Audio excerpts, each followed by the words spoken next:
யாழ் பல்கலைக்கழக சித்த மருத்துவத்துறை விரிவுரையாளர் படுகொலை செய்யப்பட்ட வழக்கில் சந்தேக நபர்களான அவரது மகளும் மருமகனும் நேற்று மீண்டும் யாழ்ப்பாண நீதிமன்றத்தில் முன்னிலைப்படுத்தப்பட்டனர்.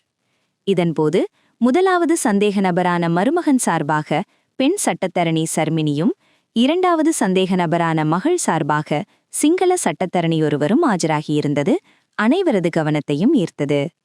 மஞ்சுரையின் போது மருமகன் சார்பாக ஆஜரான சட்டத்தரணி சர்மினி தனது வாடிக்கையாளர் தொடர்பில் ஊடகங்கள் மற்றும் சமூக வலைதளங்களில் தவறான தகவல்கள் பரப்பப்பட்டு வருவதாகவும், தீர்ப்பு வருவதற்கு முன்னரே அவர் குற்றவாளியாக சித்தரிக்கப்படுவதாகவும் முறையிட்டார். இதேவேளை மருவன்புலவு பகுதியில் சடலம் கண்டெடுக்கப்பட்ட போதிலும் வழக்கு விசாரணை யாழ்ப்பாணத்தில் நடைபெற்று வருகிறது.